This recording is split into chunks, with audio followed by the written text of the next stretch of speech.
Hola Hola, ¿qué Ramiro, tal, querida Nuria? Qué alegría verte, aunque sea de esta manera y no en presencia física real.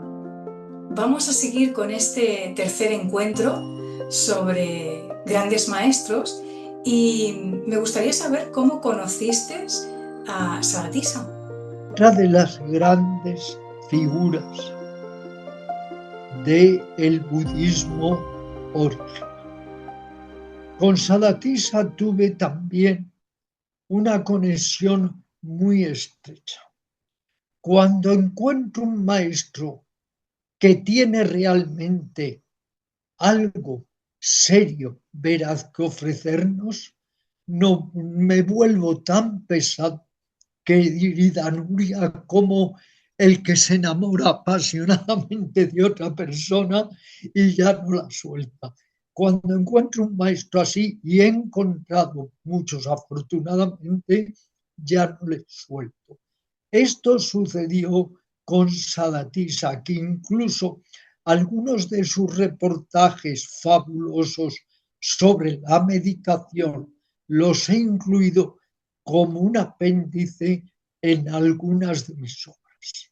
Sadatisa conectaba con lo que llamaríamos la genuina enseñanza de Buda, que se basa en tres disciplinas insoslayables: la disciplina ética o la genuina virtud o moralidad, la disciplina de adiestramiento y entrenamiento mental, meditación, y la disciplina consistente en cultivar un entendimiento más correcto y que finalmente desemboque en lo que llamamos la sabiduría.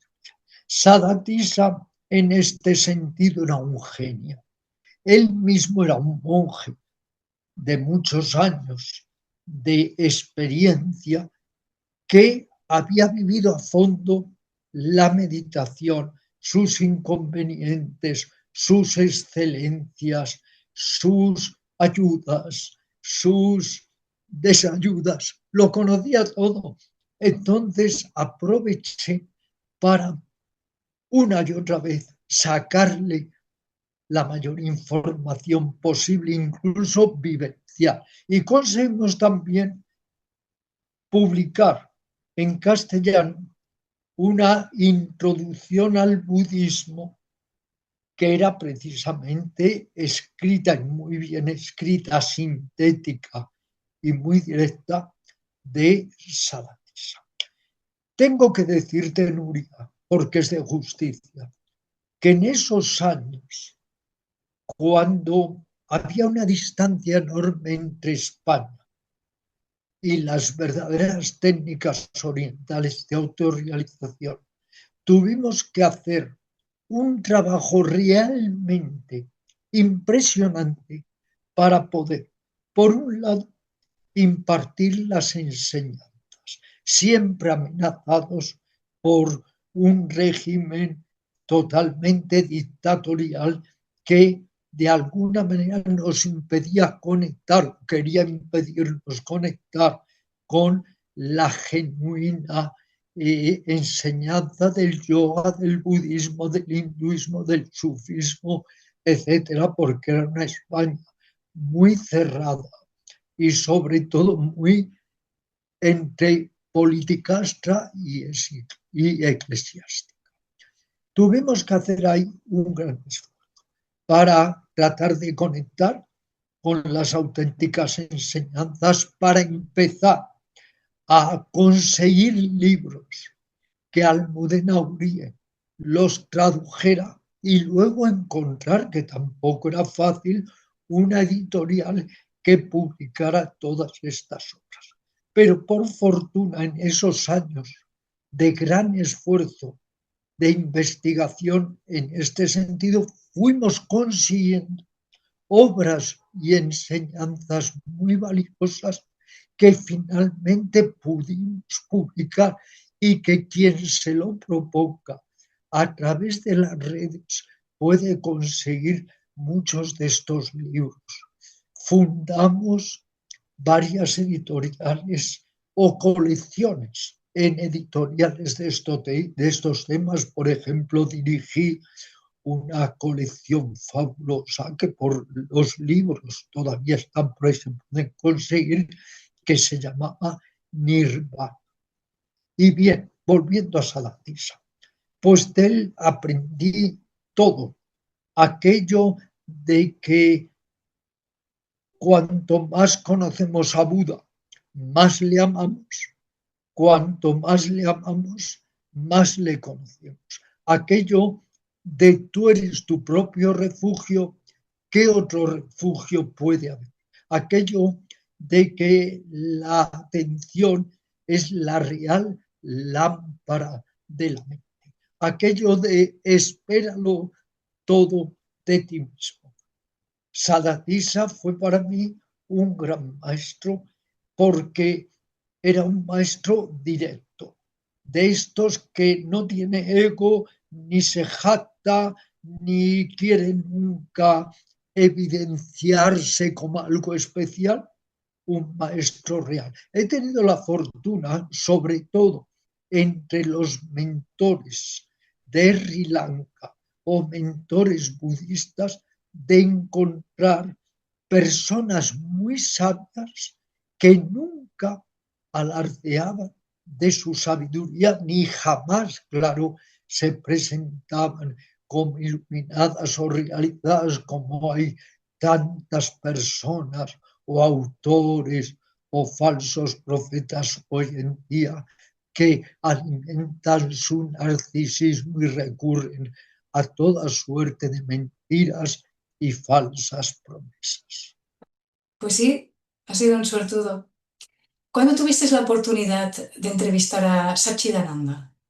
En mi primer viaje a la India, yo escribí uno de los libros que ha formado parte de lo más profundo de mi obra literario-espiritual. Fue la sabiduría de los grandes yogis, que ahora se puede encontrar esta obra y otras 5 mías gratuitas en mi web www.ramirocalle.es. La sabiduría de los grandes yogis. En este viaje exhaustivo, agotador, extenuante por toda la India, de norte a sur, de este a este, Almudena y yo no hacíamos otra cosa, pero a lo largo de 15 horas o más al día, que buscar yogis, sadhus, renunciantes, mentores a los que entrevistar. Y todas esas entrevistas las publiqué en este libro, ahora repito, de gratuita lectura en mi web, que es La sabiduría de los grandes yogis. Y en este periplo, en esta caza, entre comillas, de personas santas, encontramos a Sachidananda. Sachidananda era el secretario de una yogini muy, muy célebre en aquella época, que era la madre Krishna, con la que yo me estuve escribiendo a lo largo de años. Y Sachidananda era un bhakti yogi, es decir, era un yogi realmente místico o religioso, pero no dogmático ni fanático en el más alto sentido del término. Él predicaba que hay que unirnos, hay que tratar de eliminar los velos de la mente para conectar con la mente superior, trascender de la mente ordinaria, llena de oscuridad, de servidumbre, de maya, de lo ilusorio, a la mente cósmica, la mente total. Y él era un entusiasta de las técnicas del Bhakti Yoga, que no es un yoga religioso, cuidado, ni hindú, es un yoga devocional, es un yoga místico como el que a su modo también han podido practicar Teresa de Jesús, San Juan de la Cruz, el maestro Edgar y tantos otros místicos muy elevados de Occidente. Satchidananda me regaló 2 libritos que eran precisamente enseñanzas de Muktananda, al que yo años después llegaría. Y cuando yo traté de traducir mi libro, La sabiduría de los grandes yogis, se lo envié, que poco después murió, a un gran experto en hinduismo, que era Juan Mascaro, que había trabajado mucho el Bhagavad Gita y otras escrituras hindúes, y que entonces era un gran intelectual reconocido dentro de las enseñanzas espirituales de la India. Y recuerdo que Juan Mascaro me contestó que era un libro extraordinario, pero que lo que más le había precisamente interesado eran las palabras, la entrevista que habíamos hecho a Swami Satchidananda, secretario, repito, de la madre Krishnabai, que a su vez había recogido enseñanzas muy valiosas de mantra yoga. Has citado Krishnabai. ¿Cómo describirías el amor y la devoción espiritual de la madre Krishnabai? Krishnabai estaba fundida con el cosmos. Vivía en este cuerpo, era además empática, simpática, respetuosa, cariñosa, tierna, entrañable, pero a la vez vivía en otro mundo. Es como si manejase un poco el estar en este mundo de lo aparente, pero a la vez siempre conectada con otro mundo o la conciencia más alta. En ella se cumplía, hasta donde pude saber, aquello que también me dijo Muktananda: el liberado viviente es el que es de todos, pero de nadie en demasía. El liberado viviente es el que está en este mundo sin estar en él. El liberado viviente es el que, mientras el proceso existencial es así, sigue en su cuerpo, pero ya está más allá de apegos y de odios, y habita en el espacio de cordura, claridad, lucidez de la sabiduría. Yo diría que la madre Krishnabai pues era este tipo de mujer, una mujer que no se lo creía, pero que había llegado al nivel más alto. Y digo que no se lo creía porque era de una humildad no fingida, real y verdaderamente exquisita. Me estuve escribiendo con ella 15 o 20 años y me prometí a mí mismo ir a visitarla al sur de la India, pero entonces yo viajaba mucho por el norte, por los Himalayas, y cuando ya fui, pues ya había dejado esta envoltura carnal. ¿Y qué recuerdas del encuentro de Ananda Devananda? Bueno, este fue encuentro, desencuentro, reencuentro. Tenemos la misma edad. Yo voy a cumplir 83 años. Ananda Devananda los habrá cumplido ya o estará a punto de cumplirlos. Yo en aquella época era como todos los que hemos pasado por la búsqueda espiritual motivada y auténtica, era un enamorado de los gurús, en el sentido de que mi deseo más ferviente es que me transmitieran enseñanzas para superar la ignorancia básica de la mente y liberarme de las cadenas del ego. Y he aquí que estaba yo paseando por Rishikesh y de repente veo un hombre de unos 30 y algo años, que es la edad, claro que yo tenía también, de una belleza extraordinaria. Parecía salido de las páginas de una novela o de una película, como Horizontes Lejanos, o parecía salido de una novela como la de Somerset Maugham, El filo de la navaja. Sentí pasión por esta persona.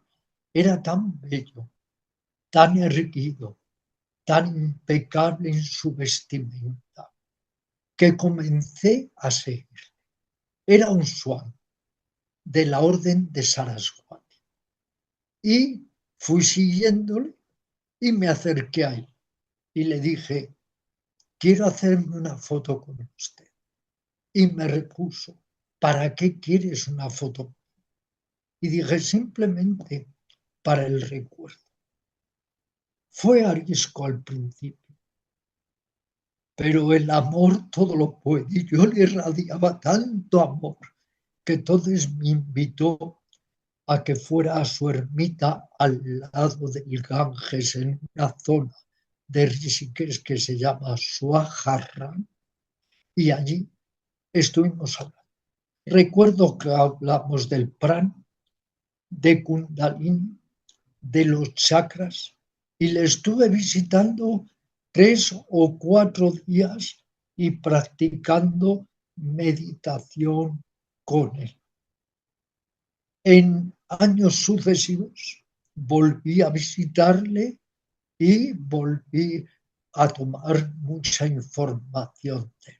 Luego hubo una serie de desencuentros porque yo no quería acatar lo que él quería imponerme, pero yo siempre, tú lo sabes, he sido un libre pensador, un ácrata sin acrimonia, y durante un tiempo intencionadamente me alejé de él, pero luego he vuelto a escribirme con él, a estar en contacto con él. Varios alumnos míos también fueron a recibir sus enseñanzas. Es una persona de un carácter muy especial, pero ya se ha dicho que a estos yogis eremitas ni siquiera sus padres les comprenden, porque muchas veces están en un juego de conciencia, en esa sakti que es difícil de penetrar, sobre todo para un occidental que tenemos muchas veces otros modelos espirituales. Aprendí muchísimo de él. Es una persona que tengo en varios retratos, tú lo has visto, en mi casa, de cuando ambos éramos jóvenes y un poco menos arrugados, y que mantengo con él una conexión muy especial. De nuevo decir que mis entrevistas con él aparecen en varios de mis libros. Recuerdo que él decía que el verdadero maestro te puede dar la iniciación de 3 maneras: mediante la palabra, mediante la mirada y telepáticamente enviándote su energía. Y ese tema de la iniciación lo he hablado con muchos maestros y todos coinciden que la iniciación es como un golpe de energía que el maestro envía al discípulo para despertar un poco su simiente interior espiritual y ayudar a desplegarla. Por tanto, no soy, como se ha dicho, mucho menos un antiguo. Lo que soy es un antiguo falsos. Y el 90% son falsos. ¿Por qué? Porque, como me decía mi editor, uno de mis editores, Agustín Paniker, fundador, más que fundador, que fue su padre, pero director de la editorial Kairos, En todas las épocas ha habido muchos impostores, embaucadores espirituales, falsarios, mercenarios del espíritu. Pero como él explicaba, en esta época, cómo se mueven en este campo millones de euros, millones de dólares, han abundado aún más todos estos mercenarios espirituales. No soy antiguo. Si uno encuentra un maestro, un mentor real, genuino, serio, hacemos muy bien en tomar sus enseñanzas. Yo vengo tomando enseñanzas desde que tenía 15 años, cuando mi madre ya me llevó a un profesor de yoga indio que se radicó en las afueras de Madrid. Y Ramiro, ¿y el vagabundo del Dharma, Rafael Campeni? Rafael Campani, catalán. Mira, me he inspirado en él en mi libro de cuentos de amor, historias de amor del viejo mar. Rafael Campeni, de repente, con su vestimenta de puro marino, se presenta en el centro de yoga a una clase de meditación. Yo veo a este individuo, a este personaje ya bastante exótico, como iba vestido. Y al acabar la clase, 10 de la noche, se me acerca y se presenta. Ramiro, me alegro mucho de conocerle. Mi nombre es Rafael Campeni. Nací en Barcelona. Me embarco como marino 3 meses al año para conseguir dinero y luego ese dinero lo utilizo el resto del año para viajar a uno u otro lugar de la tierra a recibir enseñanzas. 3 meses marino, el resto del tiempo un vagabundo del Dharma, un vagabundo del espíritu, viviendo en las más dificilísimas situaciones. Y me dice, acabo de llegar de estar varios meses recibiendo enseñanzas y meditando en el monasterio de Copán, en Katmandú, y me gustaría charlar con usted. Salimos a la calle, 10 y pico de la noche, y comenzamos a pasear y a charlar. Y al momento, al instante, me doy cuenta de que es un pozo de sabiduría, pero no sabiduría académica, no sabiduría libresca, sabiduría real, vivencial, vivida y experimentada. Y una vez más, mi afán, mi pasión por encontrar técnicas y métodos se pone en activo y digo, yo a este individuo, mientras esté en Madrid, no le suelto. Y durante días y noches estuve grabando y tomando muchas de sus enseñanzas.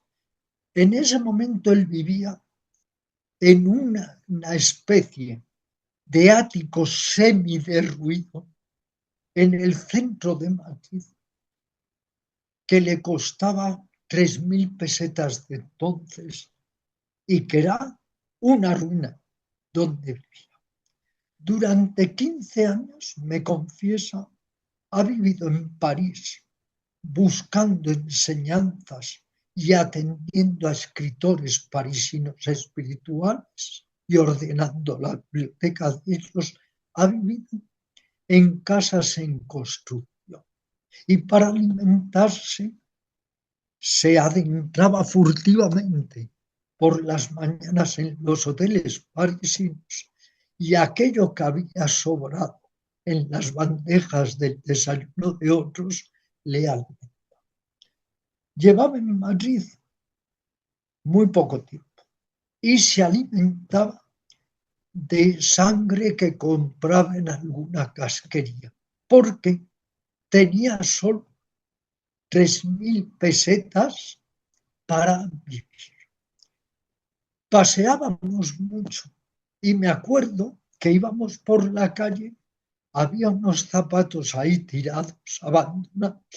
Él dejaba los suyos, cogía los otros y me decía: soy mucho más rico que tú, Ramiro. Tengo todos los zapatos que quiero y no dependo de... Y vivía solo buscando. Pasaba horas y horas en las bibliotecas, en las librerías, en meditación.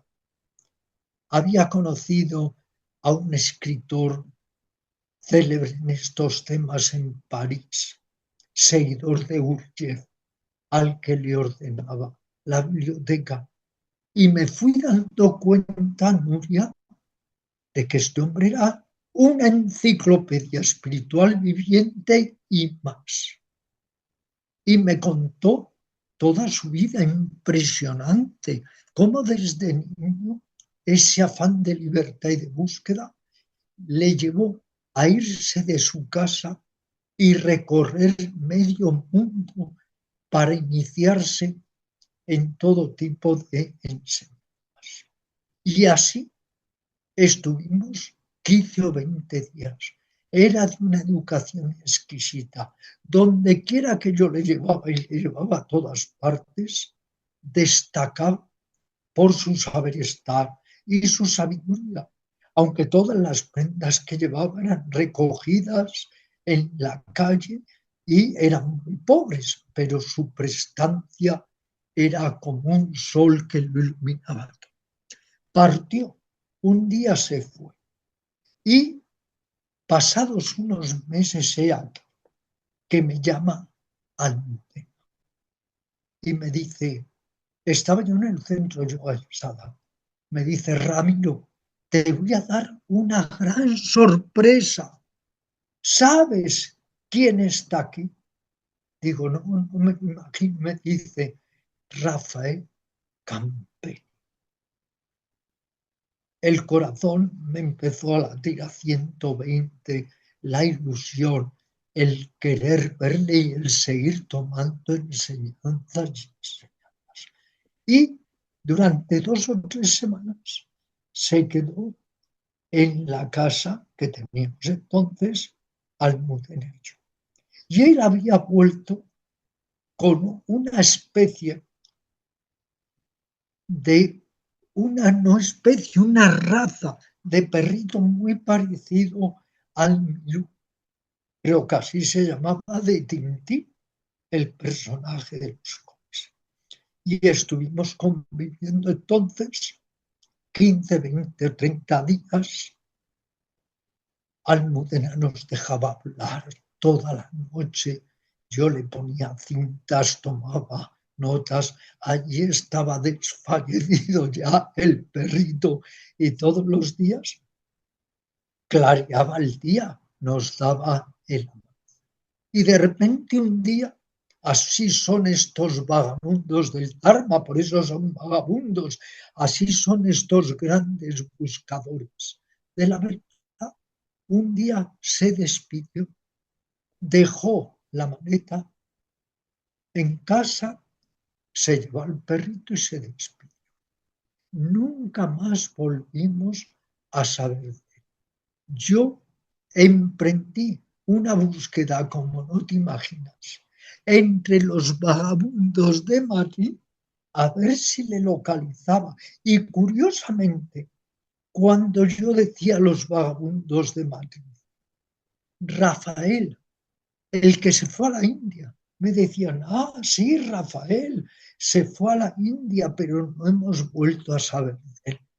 Y nunca más he vuelto a saber de él.